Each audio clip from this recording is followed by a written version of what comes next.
Mulle meeldivad hobused, kuigi esasklassis veel ei saa ratsutada. Mulle meeldib sport ja pilli õppida. Mulle meeldib jalgtennis.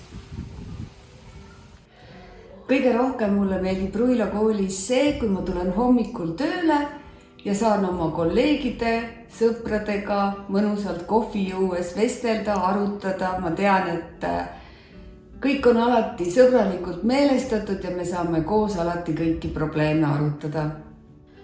Mulle meeldib siin koolis see, et siin on hästi vähe, et siin on vähe inimesi.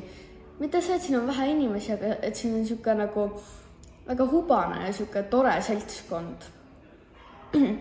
Ja kindlasti ka see, et siin on väga palju loodust ja et siin saab õues käia. Mulle meeldib Ruila koolis, et siin on kord majas ja et siin on kõik nii sõbralikud.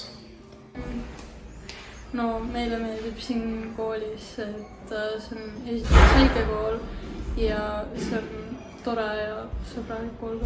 Siin on toredad ja lahedad õpetajad. Mulle meeldib ka see, et see on nagu väike rahulik ja tore kool ja nii. See on tore käia. Mulle meeldib siin koolis see, et siin on hobusetall ja et siin on väga sõbralikud inimesed ja väga lahked õpetajad. Siin koolis meeldib mulle kõige rohkem õpetajad ja õpilased. Mulle meeldib Ruila kooli juures see, et siin on vähem õpilasi, seega kõik teavad kõiki ja keegi pole kellelegi võõras. Mulle meeldib Ruila kooli juures see, et see on väike mõisakool, see ei ole suur linnakool ja siin on ratsutamistunnid. Mulle meeldib siin see, et samamoodi on vähem inimesi, nii et kõik õpetajad teevad siin paremini ja saavad siin muredega aidata paremini. Mulle meeldib kooli puhul see, et see vana mõisakool.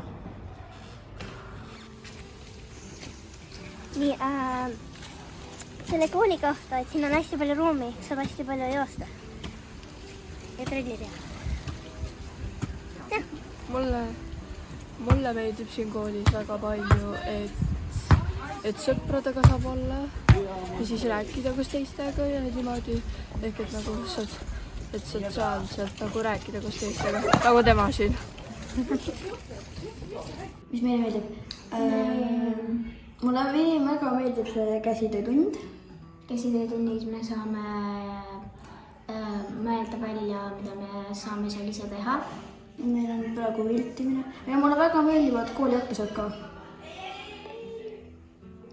Mulle meeldib siit koolist, et siin on hobusetall kõrval, siin on väga lahked õpetajad, siin on mugav õppida ja siin on väga hea õuala. Siin on väga mugav, väga hea. Kõik. Mulle meeldib siin koolis sellepärast, et see on vanasti siin elas Leena Tungal ja siin on hobusetall ja siin on lahked õpetajad. Mulle meeldib koolist see, et vahepeal teeme lahedaid asju, näiteks välek, häratamaraton. Mulle meeldib veel playback, sellepärast et seal on väga huvitavaid tantse ja vahepeal teevad õpetajad ka vahepeal mingit asju ja mulle meeldib see väga.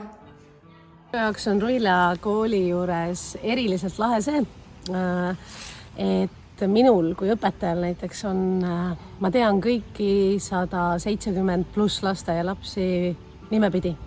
Ja see on minu arvates midagi eriliselt lahedat, sest tegelikult kool on päris suur, ta ei ole liiga väike, aga me teeme nii palju asju koos, me veedame nii palju koos aega iga päev, et sa tunned kõiki. Ja see aitab ka hoolida kõikidest ja minu jaoks on see kõige lahedam. Ja kõige toredam asi on ka meie keskkond, kus on nii palju võimalusi, nii palju ruumi, õhku ja nii palju looduskeskkonda, et siin on nagu võimatu olla õnnetu minu jaoks. Ja tegelikult nii palju ronimise ja avastamise rõõmu. Ja mis mulle veel meeldib Ruila kooli juures on muidugi kõik need inimesed, mitte ainult õpilased, vaid ka meie õpetajad, kes tegelikult väga hoolivad meie õpilastest. On ja kergemaid, raskemaid aegu, aga see viis, kuidas need inimesed oma tööd teevad, on minu jaoks midagi täiesti uskumatut, et see mulle väga meeldib siin majas. Mulle meeldib siin hobusetall, siin on väga lahked õpetajad ja mulle meeldib siin õppida.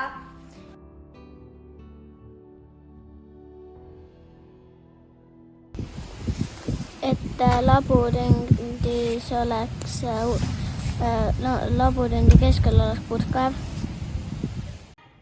Me vahetaksime suurematele vahetunni pikemaks, siis me käime mööda majasid. Ja me peame sealt spordihoonest siia koolimajja tulema, et sinna kogunemisele minna. Ma arvan, et kui ma saaksin siin muuta, siis mina muudaksin, et inimesed lapsed tunni ajal ei räägiks nii palju ja et saaks ikka õppimisele keskenduda. Ma muudaksin kindlasti seda, et lapsed võtaksid vastutuse oma õppimisest endale, mitte õpetajad ei vastuta, sest ainult nii õpivad lapsed tõeliselt. Ja et kõik järgiksid koolireegleid. Vanemad, lapsed, õpetajad ja siis meil ei oleks koolis neid probleeme. Ja üks asi, mis ma tahaks muuta siin.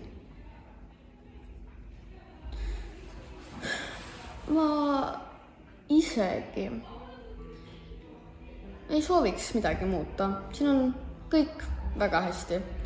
Või siis, kui paar pinki juurde taha, et saaks istuda, aga muidu mitte midagi ei oleks. Selle kooli juures ei muudaks ma mitte midagi, mulle väga meeldib siin koolis. Ja mida ma täna kohe muudaksin? Ma muudaksin võib-olla seda,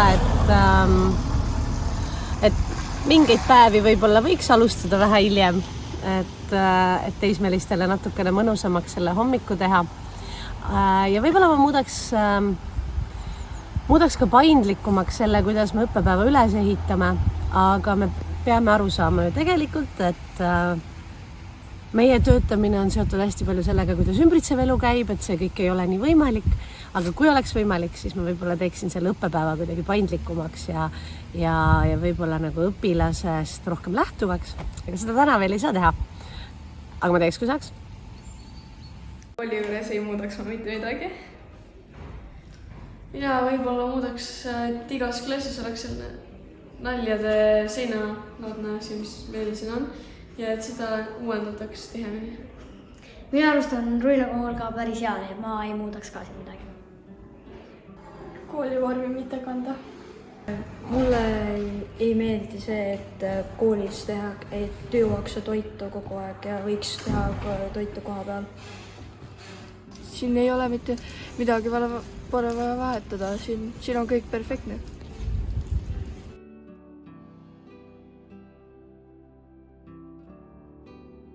Ma tahaksin, et 5 aastas pärast oleksin koolis puid rohkem ja õpilasi rohkem. Ja mina arvan, et kui 5 aasta pärast oleksin rohkem inimesi ja et siin oleks palju toredam keskkond ja oleks ehitatud rohkem klasse ja nii palju. Ma arvan, et 5 aasta pärast juhtuks niimoodi, et siia tuleks veel rohkem õpilasi, veel rohkem õpetajaid, veel rohkem hobuseid ja siis me kasvatame palju rohkem puusi. Ja siis ma arvan, et 5 aasta pärast on siin koolis kindlasti palju rohkem arenenud ja palju rohkem tehnoloogiat kasutatud. Ja siis võib-olla tuleb siia äkki mõni uus maja või midagi väga lahedat, mis kindlasti kõikidele lastele meeldib.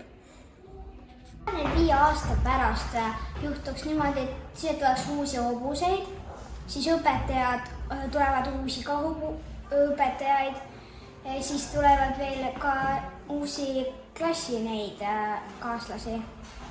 Ja siis ma tahan, et me kasvataks rohkem puusi. See kool võiks 5 aasta pärast olla näiteks, siin võiks olla uued õpilased ja siin võiks olla väga palju seal parklas, väga palju Teslas ja kõiki neid uusi autosid ja siis tulevad uued õpetajad ja siis tulevad uued sõbrad. Ma arvan, et 5 aasta pärast on Ruila koolis kindlasti mõni maja juures. Ma ei tea, kas see on siinsamas või kuskil kaugemal. Ma loodan, et siinsamas. Ja ma arvan, et mingites osades on ka õppimine natuke teistmoodi, et võib-olla kõik õppekorraldus ei ole täpselt selline nagu täna. Võib-olla mõni päev algab hiljem või mõni tund on hoopis kuidagi teises võtmes. Et ma ootan põnevusega, kuidas välja näeb. Ja 5 aasta pärast on ka teised lapsed. Teistsugused lapsed ja teistsugused vajadused ja teistsugused meetodid, kuidas neid õpetada. Et sellepärast ma arvan, et 5 aasta pärast on kõik samamoodi, aga hoopis teistmoodi. Kindlasti kasutame 5 aasta pärast rohkem veel digitehnoloogiat. Aga ma usun, et kooli reeglid, koduülesanded on kindlasti teistsugused, sest ühelt poolt on oluline, et lapsed õpiksid ise, mitte ei esitaks koolis digimaterjale. Sellepärast peab õppimise paradigma muutuma koolis. Ja õpetajate õpetamine peab muutuma juhendamiseks, kuidas informatsioonis orienteeruda. See on väga suur muutus, mis meid kohe ees ootab. Ja siis võib-olla siia tuleb ka veel üks suurem 4. maja. Meil on praegu 3 maja. See, kus me praegu oleme mõisamaja, spordimaja ja siis käsitöömaja. Käsitöömaja ja siis võib-olla tuleb 3. maja, 4. majas ka. 5 aasta pärast juhtub siin selline kurb asi, et praegust 7. klassi siin enam ei ole. Nii et siin ei juhtuks nii palju pahandusi ja segadusi võib-olla. Ja mina arvan, et siis oleks rohkem asju tehnoloogiaga niimoodi segamini aetud ja oleks natuke raskem õpetada.